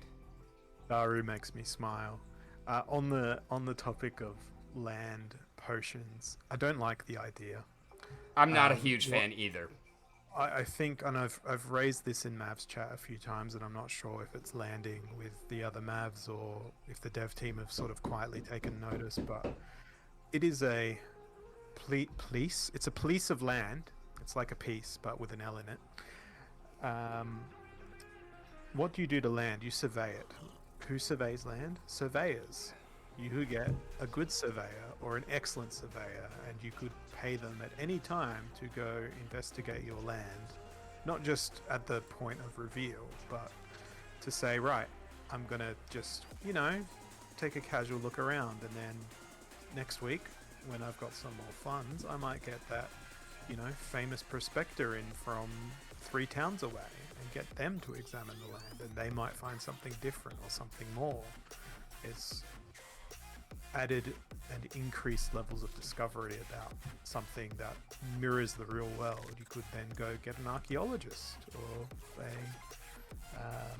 Oh, that's spicy. I like it. So you get somebody that digs for oil, you get a dowser looking for water, you get an archaeologist looking for ancient ruins or whatnot. Like, there are any number of different things that you can find that increase the value of, but it doesn't have to be done at... I like it. Or you can have an anthropologist who reveals some lore about the people who used to live there, or it's endless possibilities, and more importantly, it's an endless sink of DEC. You keep sending surveyors out. You'd have to limit it. You're not going to have an infinite pool of resources out of a single thing. You'd have to limit it to, say, 5 expeditions or 5 types of expeditions, but I think that would be a more fun, more engaging, and importantly to me, a more realistic mechanic. Yeah. Then I'm going to swig a potion and then wander around this piece of land aimlessly and see what I stumble over. Yeah. Yeah, no, I really like that. That's a great, and it's not like you're saying, oh, I don't like the land potion, I don't think we want to burn more DEC into the land, it's a blatant cash grab. No, if it's being burned, then it's obviously not a cash grab, but I like the fact that your argument against it is lore-based. Like, this is, there's a better way to do this than calling it a land potion. Yeah, I'm 100% with that. Is there info about monsters working on the land? The info is there are not enough monsters in the game to effectively work all of the land, particularly with summoners. Holoz0r went deep into detail on one of his streams about that. We not enough summoners. Summoners are required to work on that. We did a running tally, and what was it that we came up with? The 16,000 max level summoners in existence in the game? Something like that. And there's 150,000 plots of land. We're not going to do the maths. We're not going to do the math again. I was just asking if you remember off the top of your head. I'm just suggesting that we let people jump to their own conclusions. Fair enough. Yeah, there's not enough summoners. I don't think there's actually enough monsters either. But yeah, these are the Rooney that I would want. Of course, I'd want any Rooney, but particularly these guys. And out of them all, if I had my druthers, it would be this one. just because that helmet is awesome and the jester hat. And I mean, my daughter's name is Harley Quinn. So while I said that Rondon is our favorite clown, honestly, I'm our favorite clown, or at least my own. But Rondon's really up there because he's awesome and he's done a great job in putting together this team. And we definitely appreciate the ever-living crap out of Rondon. But yeah, I'm my favorite clown.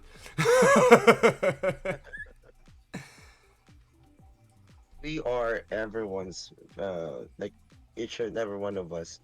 We see ourselves as our favorite clown. At least those of us who see ourselves as a clown. There are people who would be very, very mortified and offended if you were to suggest that they are their own favorite clown. Like, I'm not throwing any shade or anything, but I doubt that Damore would ever actually, like, think of himself as a clown. Like, I just don't picture that. Like, the three of us, yeah, Jim, yeah, Newen, sure. Damore, yeah, probably not so much. I think that's his whole national identity, though. They're very serious people. Yeah, and I'm not saying there's anything wrong with it either. And again, like, nothing against Damore. He's a great guy. I love his content. Yeah. I've had him on my stream, and we had a great time and whatnot, but definitely does not give clown vibes. That's all I'm saying. I was taught to drive by a South African driving instructor here in Australia, and yeah, same thing. Very intense, very outspoken, very direct in their methods of communication. Very serious people, capable of excellent barbecues, might I add. Capable of amazing barbecues. But yes, there's a lot of people, not only in this Splinterlands community, but just in general society, that just take things way too seriously. As I've grown old, you know, I'm 35, so I don't know if that's old, but it feels old. There's definitely things that I still take too seriously and have to fight myself about. No, I take things less seriously with each day that comes along. Because what's the point? Silent Summoners, grr. I've been really quiet during this time because I'm actually listing out all of my cards, like not all of my cards, but the duplicates of my cards in the rental market. And so far, I've earned like around 100 TEC, just for this minute. Way to go! That's pretty dope. Yeah. There's something you've got in your collection that you can play that I don't. The Waka. I never got a Waka. Oh, it's not my Waka. Well, I've never rented a card from another player in my entire Splinterlands time, and I refuse to. I'll be like, no. And I mean, fair enough. Like, there's nothing wrong with that. I fully understand. I'm not opposed to it because I simply cannot afford all of the cards that I want to play. So it's I mean, it's not a bad deal for me at all, and it's very helpful. But yeah, this is actually part of the nifty deck that I'm using. Oh, come on and get the hit! the one thing that I nearly rented was a Lord of Darkness, the card I eternally regret never acquiring. Yeah, I regret not buying that Contessa. I did get, once I realized the prevalence of the Earthquake rule set, I did buy a gold Bright and Bloom for like $8. And I sold that for 85 and definitely earned the $8 worth out of the 10% bonus on that. The Horny Toad, I got for like less than $1. I can't remember if it was like 20 cents or like 80 cents, but whatever. I sold it for $28, and again, it probably paid for itself just in that bonus easily 5 times over. So like, I've made a couple of really good moves and whatnot, but also like, yeah, there've definitely been some things I missed out on, like the Contessa. And I mean, when I started playing, Ulrich was actually, I mean, he wasn't cheap, but he was I wish I had bought more Mylors when they were reasonable. Yeah, Well, that is true. if you want to hear an amusing story, it's a story of betrayal and people being misled and Mhm. people not delivering projects on the blockchain and that sort of thing. Some time ago, there was someone, I'm not going to name names, who started up a project on the blockchain. Whoa, And whoa. wow, we just got a raid for 100 Yeah, people. I was just gonna Hello, say, everybody. holy Soon I'm crap! gonna Thank stop you, my Wombat anecdote. Gamers. Wow, I think it was 100 from people coming Sasha. in hot. That is crazy. 108 people. Welcome to Splinterlands TV, everyone. That is That the most man. people I have Yeah. ever had in my audience at one time, ever on any stream. Period. End of story. Splinterlands TV, my own channel, anything. Wow. Thank you. Welcome. Please follow and welcome to Splinterlands TV. How are y'all doing? Man, unfortunately, I'm only going to have y'all for about 20 more minutes, but we will continue going on with the Splinterlands content. This channel is almost 24/7 now, and we will definitely have some more wonderful entertainment coming up. So definitely stick around. Oh, wait, no.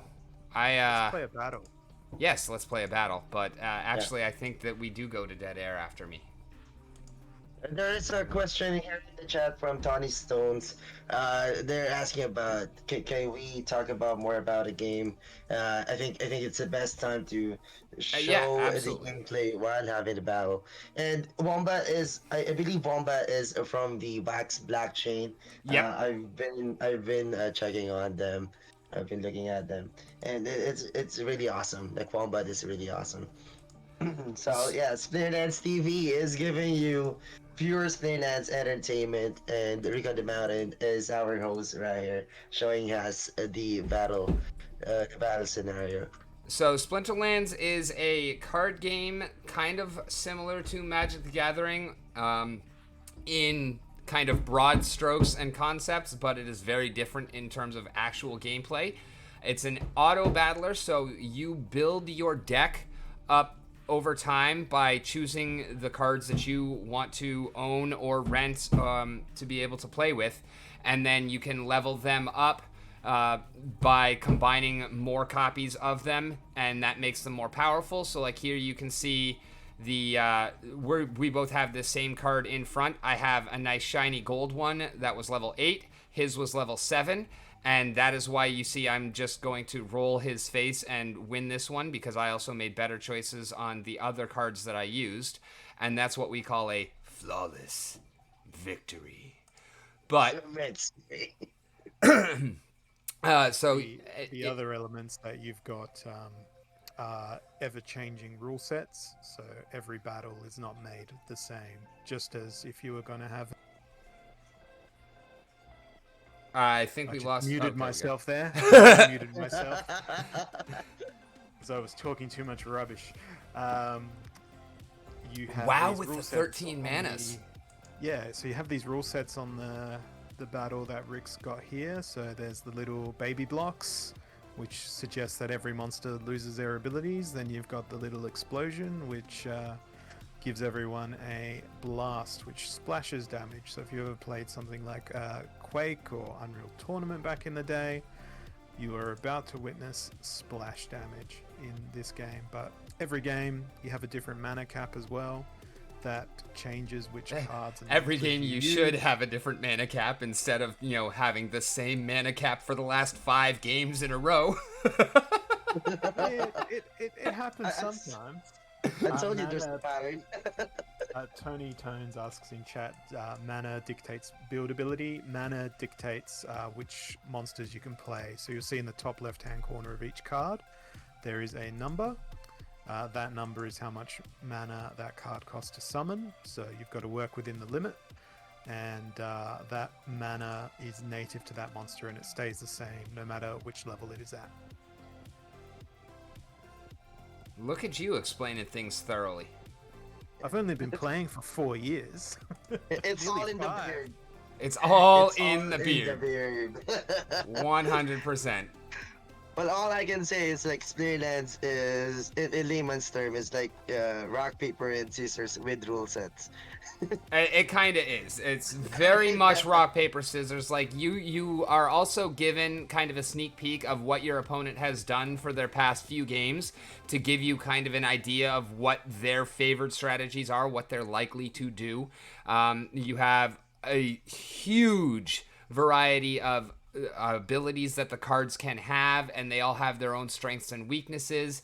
There is a great level of interplay in between how certain cards operate, what they do, and like their strengths and weaknesses. And then you also have the differences in rule sets, which are insane. And that's, I feel, for me personally, that is the best part of this game, is the intricacy of building your decks for each individual rule set, because and you're not going to see it if you just barely start playing, because there's no rule sets in bronze or in novice, which is where you start. And there's also very limited mana caps in novice. And in bronze, you get one rule set to kind of break you into things gently. But the real game starts in silver, because then you start having two different rule sets applicable in most battles. And so you'll have something like a rule set where you're only allowed to use melee monsters, which typically can't attack unless they're in the front row. And then you might have another rule that says, and you're not allowed to use legendary monsters. So then you also get a specific amount of mana that you're allowed to use for that combination of rule sets for that game. And then out of the 6 splinters, you might have 1 or 2 or even 5 that are banned. So between all of these different ways that each game can vary, the complexity is just almost limitless. You will very rarely play an exact match that you have played before. And even if you do, chances are your opponent is going to come at it in a way completely different than the opponent that you faced in the exact same rule set before did. And like, we're getting to the point now where I have played thousands of games. Holoz0r has probably played hundreds of thousands of games. And so we are getting to the point now where there are games that we feel like we're repeating. But even then, the opponents are still coming up with different strategies. And then, yeah, thank you, King Koi. Then there's guilds, and there's brawls, and there's tournaments, and it goes so much farther than just the ranked battles, because all of that still applies, only in brawls, there's additional cards that you can use there that you can't use anywhere else. And in tournaments, there's additional rules that can be applied to the tournament as a whole. And then recently we also added leagues in. So there is a modern league where you can only use the cards from the past little bit. And then there's a wild league where you can use all of the cards throughout the game.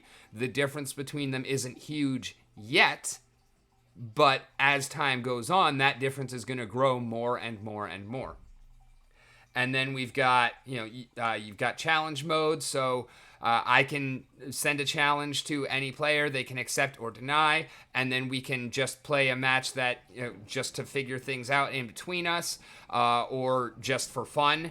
And then, so we do have, here on the channel, we have a challenge the streamer ability with the channel points. You can go ahead and send a request for a challenge to any streamer who is live on this channel at any time using 1,000 channel points, and then 99% of us are taking challenges at any time. And if you happen to send a challenge to one of the very few who does not do challenges, or is deeply engrossed in something and can't honor the challenge at the moment, you'll get your channel points refunded to you. So it's a wonderful game, and it right now is a great time to be getting into it, because prices on everything are so depressed, especially because we're having a Christmas sale that actually just ended, but there were a whole lot of packs sold in that Christmas sale, which naturally drove some prices down, and it is a great time to be getting in. So this is kind of how the challenge works.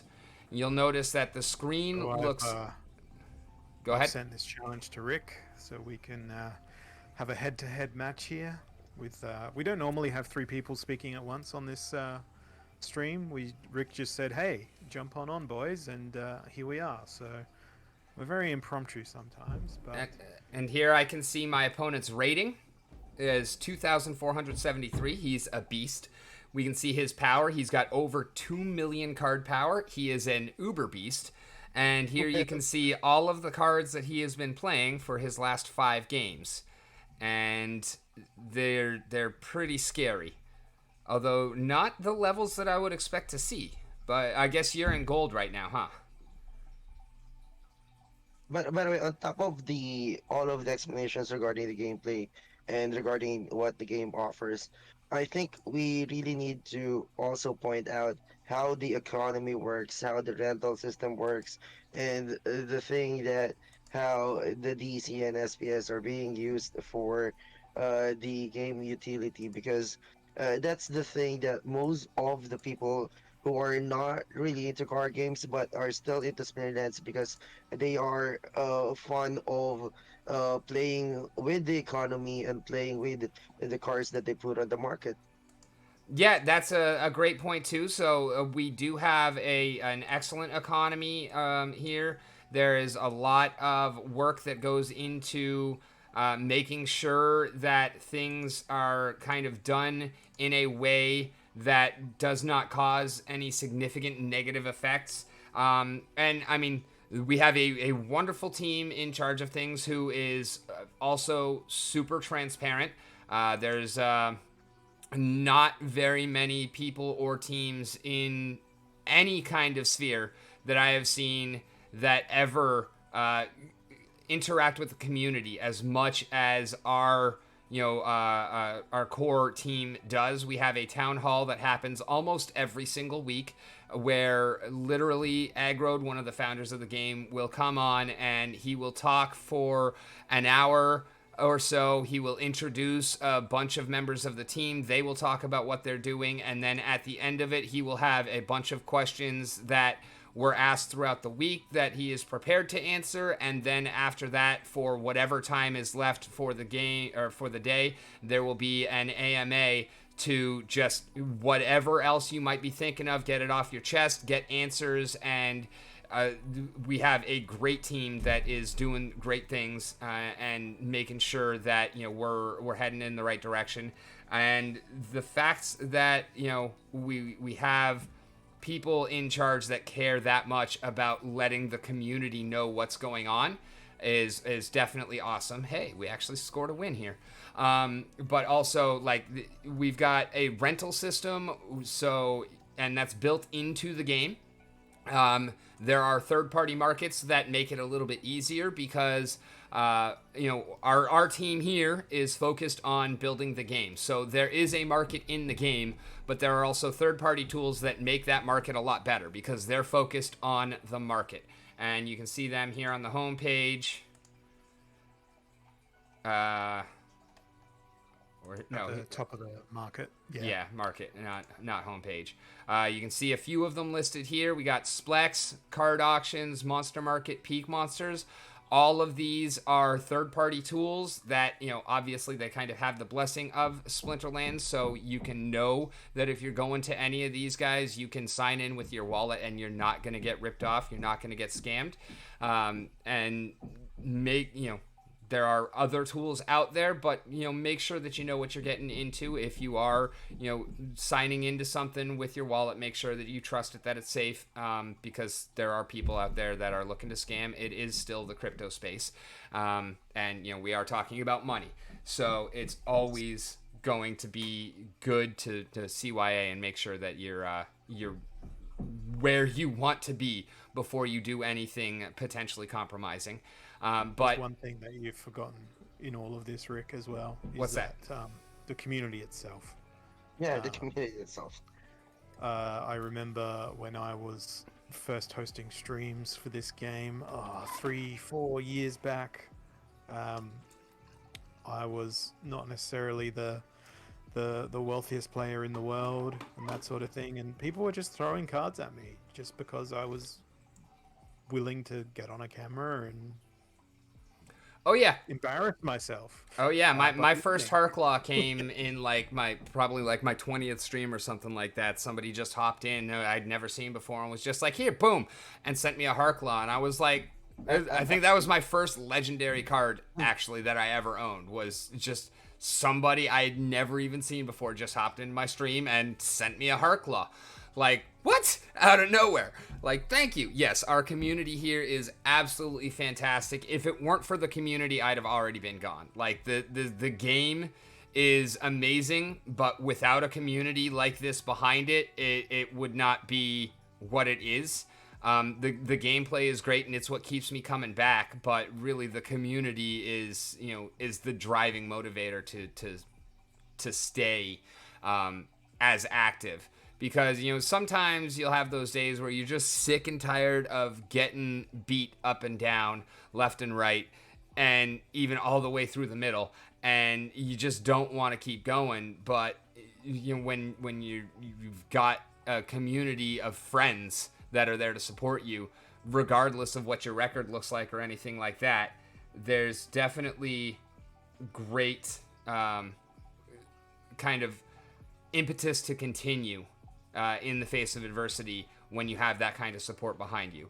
And Anonymous J is also mentioning the rewards.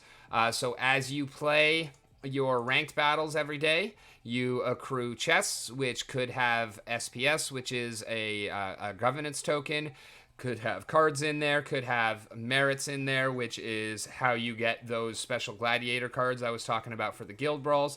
It could have potions, which help you when you're opening your packs. So there's any number of different things that you can earn throughout playing, and most importantly, you over time and based on how much and how skillfully you play the game, you can accrue significant value by just time and attention and playing the game. And it's definitely a nice little addendum. There are some people who are really kind of just here for the rewards. That is a thing. For me, I'm here for the game. I love the complexity of the game. The rewards are just a nice little cherry on top. You earn SPS every single battle that you win. You can see here I earned 1.718. Oh, wow. I actually earned almost 2 SPS on that one battle. Nice. 1.735 here. I'm actually not used to seeing a whole number before the period. I'm used to 0. Whatever. So seeing those is nice. Oh, 2.095. I was not even checking this on the way up. Like, holy, that's awesome. 1951. What? And I'm sorry if y'all are hearing some banging. I do have roofers here. They started yesterday and did not finish, so they're here again making a whole lot more noise today. But yeah, we've got. Oh wait, I played Aftersound and I won. I beat Aftersound. Sorry, Aftersound is another one of our great streamers here on Splinterlands TV. He is a great dude, and sometimes I don't even notice who I'm playing. Most of the time, I don't even notice who I'm playing. But yeah, over time, there's leagues of play as well. So as the cards get more powerful, they do get to a point where basically, if you're running the same deck and your opponent has higher level cards than you, you're going to lose. However, you're not going to go up against somebody who has a max level deck when you're just starting the game. Because I did see that, Kira. Thank you, though. Because when you're starting the game, you're going to be in Novice, where your maximum card level is 1. And then you'll graduate out of Novice into Bronze, where your maximum card levels are 1s, 2s, and 3s based on rarity. And then you'll go into Silver, where you can get up to level 5 rares. And then you'll move up into Gold, where you can get up to level 7 rares. And then you move up into Diamond, where you can actually play max level cards. And it'll take you a little while to get here, unless you are really, really, really intuitively good at the game, and you've either got some resources to buy a deck, because it's not cheap to put together a deck that will actually compete in the higher levels, or there are other services like Nifty Arcade, where I currently I own pretty much no cards. I made a decision a few weeks ago to sell all of my cards and put all of those assets into SPS, because I really believe in the future of the governance token of this game. Obviously, I'm here. I'm still playing. I wasn't quitting the game, but I just decided to reallocate those assets that I've been collecting for a while into what I perceive to be the best way to take some more profit or to make some more profit in the future by taking advantage of the low price on the SPS.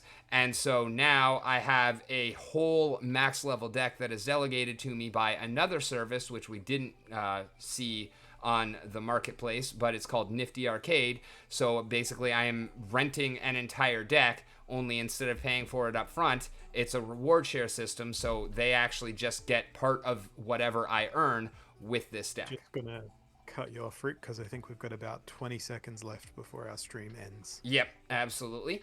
So y'all go ahead and introduce yourselves as well. Hollow? I'm Holoz0r. I'm out of here.